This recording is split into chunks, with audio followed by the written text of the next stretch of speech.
Bonjour et bienvenue dans cette nouvelle vidéo. Aujourd'hui, pour la deuxième fois, je vais vous proposer donc un audit SEO du site internet d'un abonné. Alors, pour vous situer brièvement, donc si vous ne le savez pas déjà, je suis, en plus de mon activité sur YouTube, consultante en référencement naturel et rédactrice web.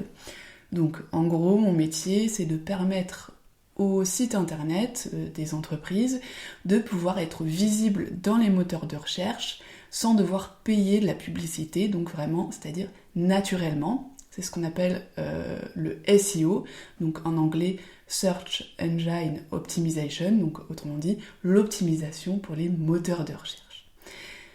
Alors, je vous renvoie à une autre vidéo que j'ai faite si vous voulez en savoir plus sur l'intérêt du SEO pour une entreprise, mais globalement, bien sûr, plus vous êtes visible dans les moteurs de recherche, et notamment dans Google, et plus vous allez pouvoir trouver des clients tout simplement. Alors, quel est l'objectif de ce format précisément ? Eh bien, je vais analyser le site d'un abonné pour vous montrer un petit peu comment je réalise mes audits, et l'objectif ce sera qu'à terme, donc à la fin de cette vidéo, Alexandre, puisque c'est de lui dont il s'agit, va pouvoir avoir toute une liste d'actions à réaliser sur son site pour que son référencement soit optimal. Alors bien sûr, attention, ici je vais faire un audit assez rapide. Un véritable audit de site, ça prend vraiment beaucoup de temps. Donc là, vraiment, l'idée, c'est de faire ça en une quinzaine de minutes, histoire de voir un petit peu, que déjà Alexandre puisse repartir avec quelques idées. Mais bien sûr, je vais pas m'adonner à un audit complet. Voilà, donc je vous retrouve tout de suite derrière mon écran pour vous montrer tout ça. Qui habite à Rennes, et donc c'est un artiste qui propose des œuvres d'art contemporain. Notamment, vous le voyez, des œuvres directement sur verre, si j'ai bien compris. Et puis, il propose également 2 livres qu'on peut retrouver. Donc là, vous avez une page d'accueil sur son site. Ensuite, il y a une page qui propose plusieurs de ses œuvres, avec une description à chaque fois, une sorte de portfolio. Une page à propos.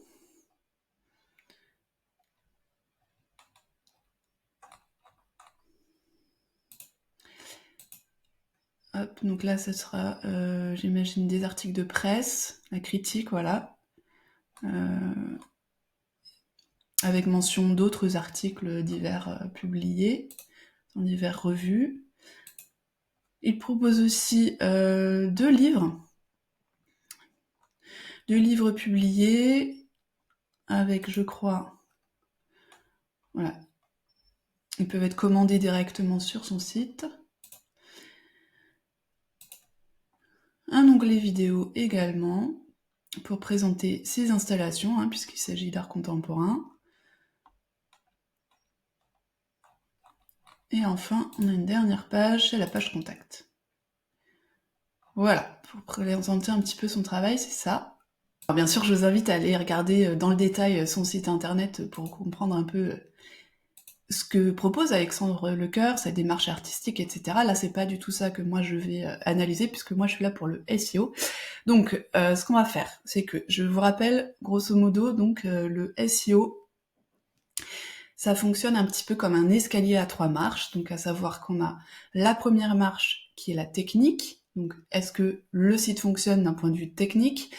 Parce que le problème, c'est que si au niveau technique il y a déjà des soucis, ça va bloquer le reste des actions qu'on va pouvoir faire. Donc en gros, il y a la première marche qui est la technique, la deuxième c'est le contenu, donc tout ce qui est contenu texte, contenu image, donc tout ce qu'on voit là, voilà, est-ce que ça c'est optimisé ou pas ? Et puis la troisième, ça va être la popularité. Donc ça, on va savoir en gros, est-ce que le site est populaire ? Est-ce que le site, il est cité par d'autres sites sur Internet ? Est-ce que, en gros, est-ce qu'il est populaire aux yeux des moteurs de recherche ? Et ça passe aussi par la fiche la fiche Google My Business par exemple.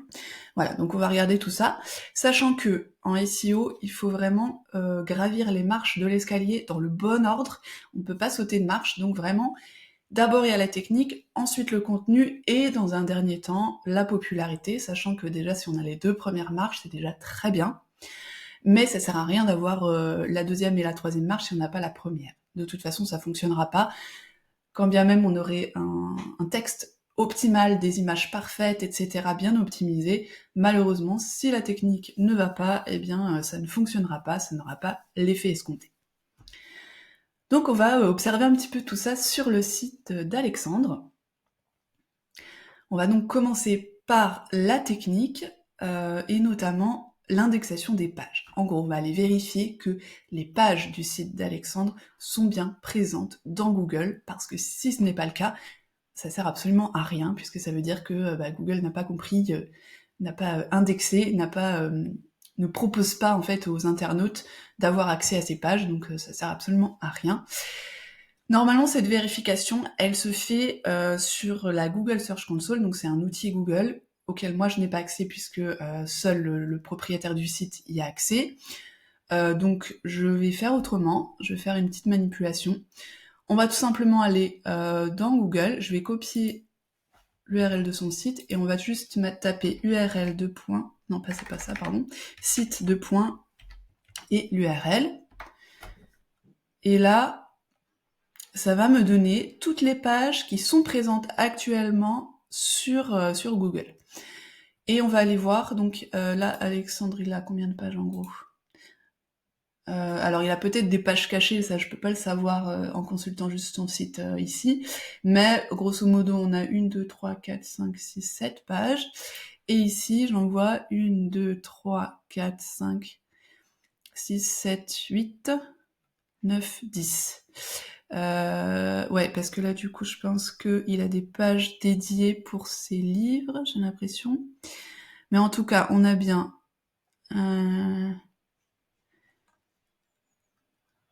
ça c'est... Ok, presse et... Voilà, ça c'est bon. Books, about, vidéo, je pense que toutes ces pages principales y sont. Et après, j'imagine que ça c'est les pages plus pour ses projets. Ouais, c'est ça. Là, ça présente ses projets. Et elles sont pas présentes directement dans le menu, celles-là. Mais voilà. Donc là, ça a l'air bon. Après, bien sûr, c'est à lui d'aller voir. Normalement, dans la Search Console, il peut voir, il peut savoir si oui ou non ces pages sont indexées, lesquelles ne sont pas indexées, et il va pouvoir faire une demande manuelle si jamais il y a certaines pages qui ne sont pas indexées. Et ça, c'est vraiment très important. D'ailleurs, dès que vous modifiez quelque chose sur votre site, allez vérifier tout de suite dans la Search Console, si vous ajoutez une page, un article, etc., que ça y soit bien, que ce soit bien indexé. Faites une demande manuelle si besoin, parce que ça c'est vraiment très important, sinon ça sert absolument à rien, vous aurez fait des actions dans le vent. La deuxième chose qu'on va regarder, c'est si le site est optimisé sur mobile.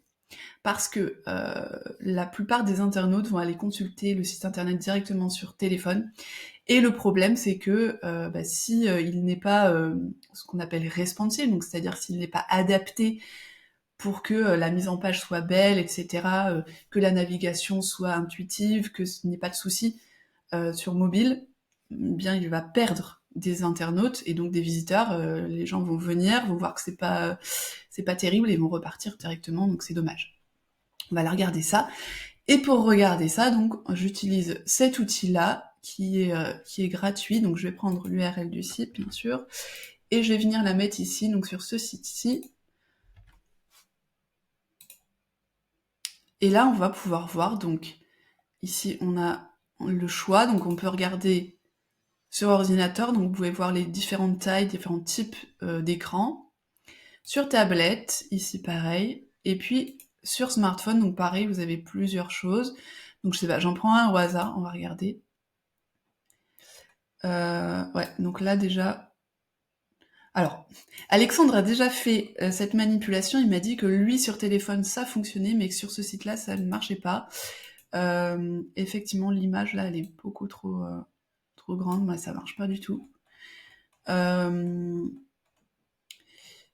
vais juste regarder moi sur mon téléphone, et je vous redis. Alors effectivement, c'est très étrange, parce que sur téléphone, moi, ça fonctionne, mais pas sur cet outil-là. C'est assez étrange. Je vais essayer de voir avec un autre outil. C'est une extension Chrome qui s'appelle du coup Responsive Viewer. Et là, on a la même chose, même souci. Bon. Ok. Je pense qu'il faudrait qu'il regarde quand même, voir sur son site s'il n'y a pas... parce que là, s'il y a 2 outils qui me disent que ça va pas, c'est qu'il y a sûrement des choses à améliorer au niveau de la mise en page pour les téléphones. Quoi qu'il en soit, on va aller regarder également la vitesse du site, parce que si le site n'est pas assez rapide, malheureusement, ça va impacter aussi la rétention, puisque les gens, s'ils doivent attendre trop longtemps pour que les pages se chargent, ou que les images ne se chargent pas, par exemple sur la page, forcément, pareil, ils vont quitter directement le site internet.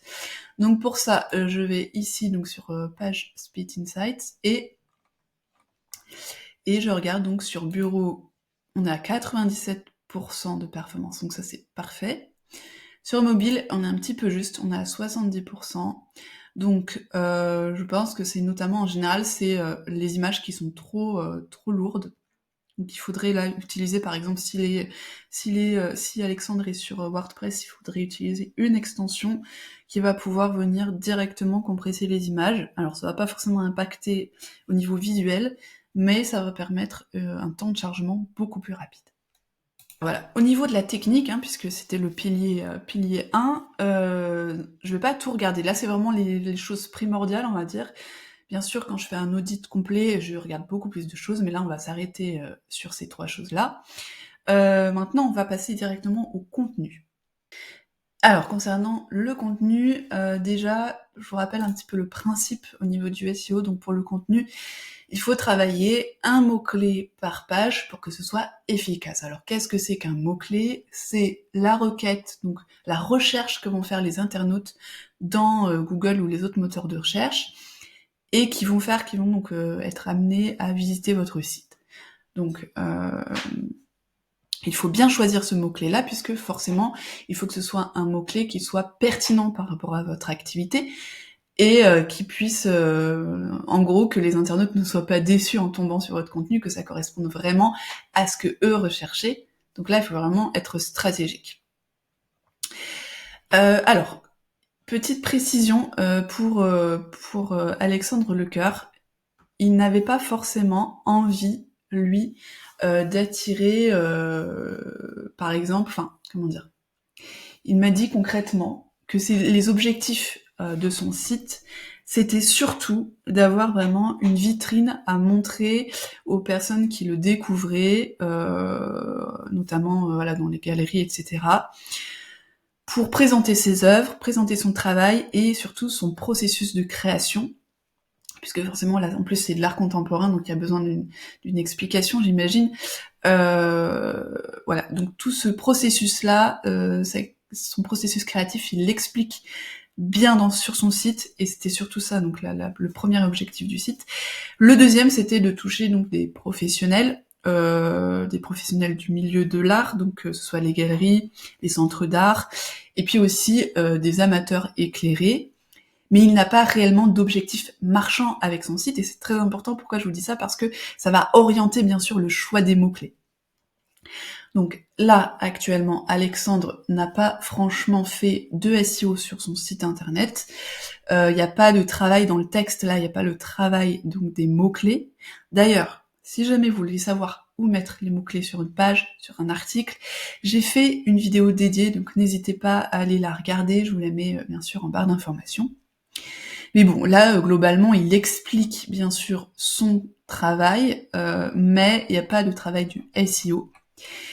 Et la question qui se posait donc, c'était de savoir, est-ce que vraiment, ça ferait pas bizarre là de mettre du SEO sur ces pages actuelles, puisque notamment, on pourrait travailler du SEO local, puisqu'il est basé à Rennes. Simplement, ça risque un petit peu de parasiter la présentation de son site, puisque lui, il a vocation à être visible sur Rennes, mais pas uniquement. Donc, déjà au niveau des mots-clés en eux-mêmes, il pourrait très bien quand même viser des mots-clés en local, donc notamment j'ai regardé un petit peu artiste rennais, c'est recherché 90 fois par mois dans Google, donc là s'il arrive à bien se placer en première page, il peut capter déjà ce trafic-là. Artiste Rennes, pareil, 90 fois par mois dans Google. Et puis, art contemporain Bretagne, par exemple, c'est tapé 210 fois par mois. Et artiste contemporain Rennes, 110 fois par mois. Donc là, vraiment, il y a du potentiel. Mais alors, pour éviter justement que ça parasite ces pages actuelles, moi, ce que je lui propose, c'est de venir ici, dans le footer, donc en bas ici. Donc il faudrait peut-être retravailler un petit peu le footer. Donc le footer, c'est quoi? C'est le bas de page, ici, que vous voyez. Ici, il faudrait retravailler un petit peu pour pouvoir intégrer des liens vers d'autres pages qui seraient travaillés donc selon les mots-clés dont je viens de vous parler. Donc il y aurait une page pour artiste rennais qui présenterait un petit peu son travail. Donc ce serait une sorte de page d'accueil ou de à propos si vous voulez, qui présenterait globalement son travail sur une seule page, mais qui travaillerait en même temps le mot-clé artiste rennais. Et puis pourquoi pas une autre aussi, art contemporain Bretagne. Ça pourrait permettre vraiment de maximiser sa visibilité sans pour autant parasiter les pages existantes. Moi, je pense que c'est la meilleure stratégie à avoir là pour ce site internet. Voilà. Ensuite, bien sûr, il faut quand même que les pages actuelles ne nuisent pas au référencement. Parce que même si on ne travaille pas précisément des mots-clés, il faut quand même qu'il y ait certaines choses qui soient OK pour que ça fonctionne.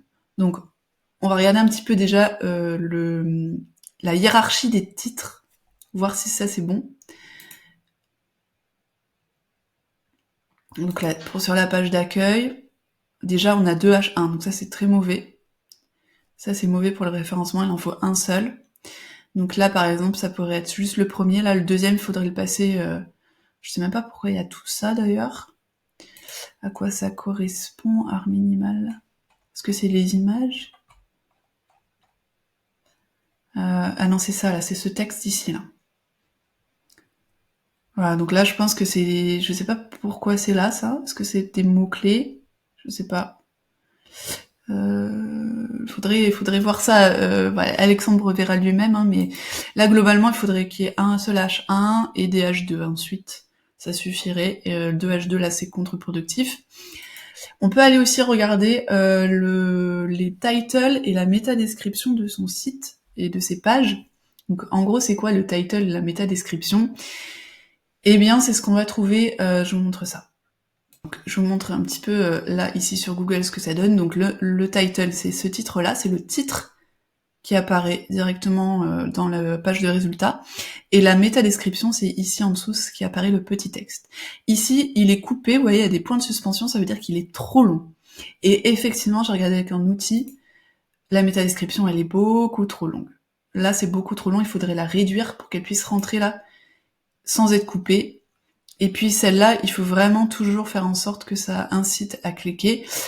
J'ai fait une vidéo dédiée, encore une fois, donc n'hésitez pas à aller la regarder, je vous mets le lien en barre d'infos, pour savoir comment optimiser son title et sa métadescription pour inciter à cliquer. Parce que là, bon, évidemment, là, j'ai tapé son nom, donc il est en première place, mais imaginez que ce soit un autre mot-clé, qu'il soit peut-être en 3e ou 4e, il faut pouvoir inciter les internautes à venir cliquer dessus. Donc il faut que ce soit copyrighté, il faut que ce soit attrayant. Point à vérifier, ça va concerner les images, et notamment les balises alt, les attributs alt, à savoir le petit texte qu'on va remplir, et qui va notamment permettre aux personnes qui sont malvoyantes de pouvoir avoir connaissance quand même d'une description de l'image. Donc en gros, les personnes malvoyantes, elles utilisent ce qu'on appelle un lecteur d'écran et qui va venir lire le texte à voix haute pour la personne malvoyante. Et quand le lecteur passe sur les images, il va lire un petit texte qui est rempli, donc là bien sûr on ne le voit pas ici, mais il est rempli directement dans WordPress pour pouvoir justement que les personnes malvoyantes puissent avoir accès à ces images quand même. Et ça a un deuxième intérêt au niveau SEO, puisque on va pouvoir intégrer dans ces petites balises-là, eh bien, les mots-clés intéressants, les mots-clés qu'on veut travailler sur la page. Donc ça a vraiment cet intérêt-là.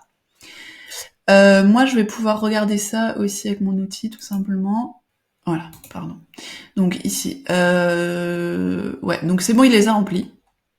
Il les a remplis avec le nom de ses œuvres, donc c'est bien, c'est très bien. Pour ces pages fixes, ça suffira. Pour ces pages, s'il fait des pages ici dans le footer, donc des pages, comme je disais, locales, dans ce cas-là, il faudra mettre intégré en plus peut-être du titre des œuvres, et bien le mot-clé travailler sur la page, donc que ce soit artiste rennais par exemple, ou bien art contemporain, Bretagne, etc. Dernier conseil à Alexandre pour optimiser le contenu de son site internet, donc on est toujours sur le deuxième pilier si vous suivez bien, eh bien ce sera de créer un onglet blog, qui pourra peut-être être visible donc dans le menu ici, dans lequel il va pouvoir intégrer des articles de blog. Les articles de blog lui permettront de travailler davantage de mots-clés, mais dans le cas précis de son site internet et de ses objectifs, il pourra aussi beaucoup plus détailler sa démarche en choisissant vraiment des thématiques d'articles qui soient pertinents pour son activité. Donc à lui de voir ce qui pourrait être bien, mais je pense vraiment que ça peut lui permettre d'être davantage visible.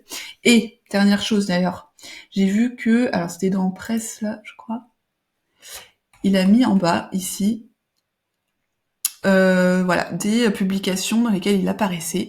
Si ce sont des publications en ligne, il faut vraiment pas hésiter à mettre le lien directement ici, vers l'article. Hop, ça pourrait être très bon pour le SEO.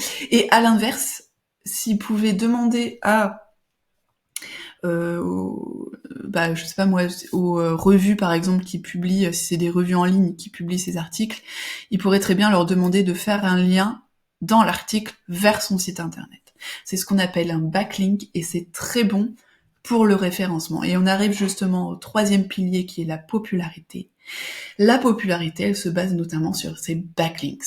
C'est quoi un backlink? Donc je répète, en gros, c'est le lien qu'un autre site va faire vers le vôtre, comme une sorte de recommandation si vous voulez, et qui va montrer donc à Google que vous avez un intérêt, que les autres personnes ont un intérêt pour votre site. Et donc, ça va vous faire monter en popularité. Donc bien sûr, ça, il faut le faire correctement, mais c'est très important. Et là, notamment, si vraiment ça, c'est très très important, si vous êtes nommé dans un article, dans un article, que ce soit un article d'un autre site, un article d'un média en ligne, etc., vraiment demandez à ce qu'il y ait un lien qui soit fait vers votre site. Ça va faire, ça va booster votre SEO et ça va vous faire remonter dans les résultats. Donc ça, c'est très important. Pareil, je sais pas, j'ai pas vérifié, mais ça peut être très intéressant aussi de s'inscrire dans des annuaires en ligne, que ce soit des annuaires locaux, ou que ce soit des annuaires thématiques. Donc ça peut être un annuaire d'artistes par exemple, un annuaire de Rennes, bien sûr ça peut être aussi les pages jaunes, etc. Mais vraiment ça c'est important parce que dans ces annuaires-là, on va pouvoir mettre justement un petit lien vers son site internet et ça nous fait un backlink supplémentaire. Autre chose, d'ailleurs on va aller regarder tout de suite combien de backlinks Alexandre a sur son site. Ça, j'utilise mon outil Ubersuggest qui est payant, mais bon. Voilà, alors pour regarder un petit peu. Voilà, donc effectivement au niveau du trafic, il a zéro trafic ces derniers jours, sur le dernier mois. En tout cas, pas de trafic organique. Et il a 10 backlinks actuellement. Il a 10 backlinks. Tac. Est-ce qu'on a le détail? Ouais, on a le détail.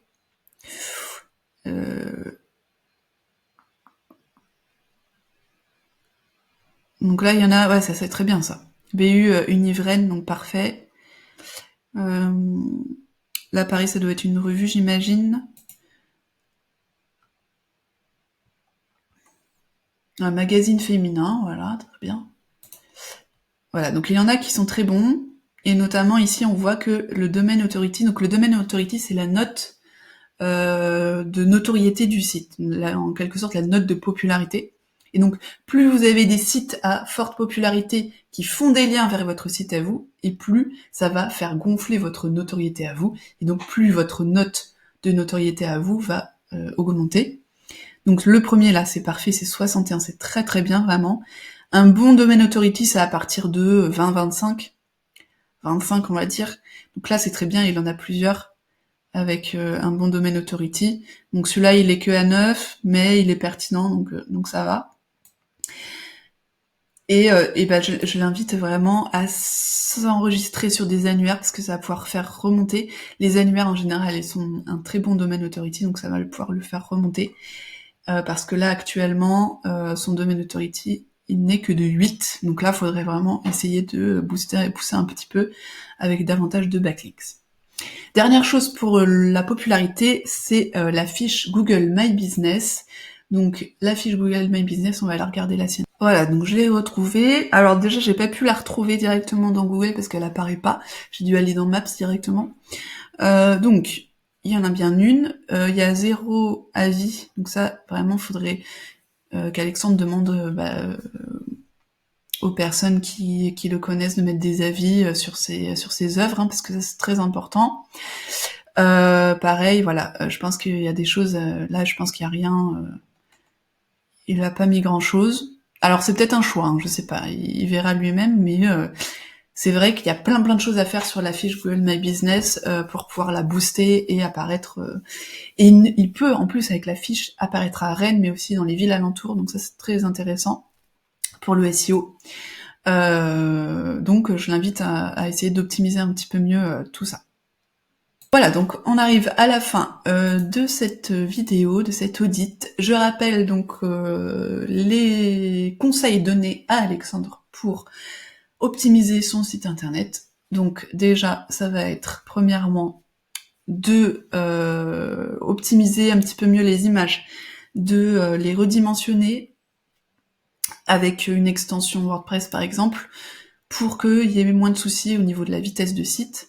Deuxièmement, ça va être donc de créer des nouvelles pages dans le footer pour travailler les nouveaux mots-clés, donc artiste rennais ou artiste Rennes par exemple, art contemporain Bretagne, art contemporain Rennes, pour pouvoir un petit peu booster sa visibilité en local. Ça va être aussi bien sûr de remplir les balises alt des images sur ces nouvelles pages pour que les mots-clés soient intégrés. Ça va être de retravailler la hiérarchie de ces titres, donc H1, H2, H3, etc., pour que sur toutes les pages ce soit OK, qu'il y ait bien un seul H1, plusieurs H2, pourquoi pas des H3, mais bien réalisés. Pareil pour ces nouvelles pages. Ça va être aussi de retravailler ces titles et ces métadescriptions pour qu'elles soient optimisées, qu'elles donnent envie de cliquer et surtout qu'elles soient pas trop longues. Donc ça, pour vérifier ça, il peut aller voir directement un simulateur de SERP en pixels. En gros, c'est un outil qui permet, par exemple, moi je prends souvent celui-là, c'est un outil qui permet d'aller mettre directement ici son title, sa métadescription, et comme ça lui fait une simulation et il voit ce que ça donne, est-ce que c'est coupé ou pas, est-ce que c'est bon, parce que malheureusement c'est pas en nombre de mots ou de caractères que c'est compté, c'est en pixels, donc là c'est très compliqué de savoir sans utiliser un simulateur. Donc ça va être ça. Et puis bien sûr de créer un onglet blog avec des nouveaux articles pour travailler d'autres mots-clés. De s'inscrire sur des annuaires en ligne, en mettant bien sûr à chaque fois le lien vers son site. S'il a d'autres articles dans lesquels il apparaît en ligne, eh bien demander aux personnes qui gèrent ces sites-là d'intégrer un lien vers son site. Et puis je crois que c'est à peu près tout. Retravailler sa fiche Google My Business également pour qu'elle soit optimisée. Et puis voilà, ce sera déjà pas mal. Une fois qu'il aura fait tout ça, déjà il aura davantage de résultats.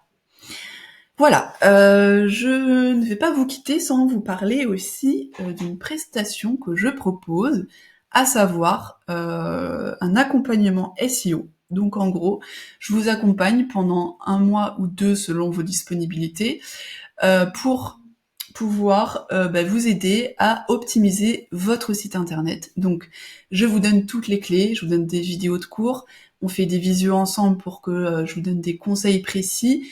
C'est fait de manière organisée, donc en respectant les 3 piliers du SEO. Donc on regarde tout ensemble. Bien sûr, il y a un support 5 jours sur 7 pendant toute cette période pour chaque question que vous auriez. Et je vous aide donc pas à pas à optimiser tout sur votre site internet pour qu'à la fin de ce mois ou de ces 2 mois, eh bien, vous ayez toutes les clés en main pour non seulement donc vous aurez un site optimisé, ça sera fait durant cette période, mais ensuite vous auriez toutes les clés en main pour pouvoir continuer à alimenter votre site régulièrement pour entretenir votre SEO sur le long terme. Donc, pourquoi c'est intéressant Eh bien, parce que c'est beaucoup moins cher que de déléguer ces actions-là. Vous allez pouvoir tout faire vous-même, vous aurez toutes les clés en main pour pouvoir le faire vous-même. Je vous donne même une checklist SEO pour que vous sachiez comment rédiger vos articles, etc. Et je vous donne vraiment tout ce qu'il faut. C'est 100% personnalisé, bien sûr. Et voilà, je vous laisse aller regarder sur mon site si ça vous intéresse. Vous pouvez me joindre directement, vous pouvez m'envoyer un petit message ici si vous voulez sous la vidéo pour que je vous recontacte, ou bien par mail, ou même sur Insta si vous le souhaitez. Je vous mets tous les liens de toute façon en barre d'informations. Voilà, je crois que j'ai tout dit. Écoutez, j'espère que ça vous a plu. N'hésitez pas à me dire en commentaire si c'est le cas. Et puis si vous voulez que je fasse un mini audit comme ça de site pour vous, n'hésitez pas à me le dire en commentaire, comme ça vous serez le prochain ou la prochaine. Voilà, sur ce, je vous laisse, prenez grand soin de vous, et à la prochaine, salut!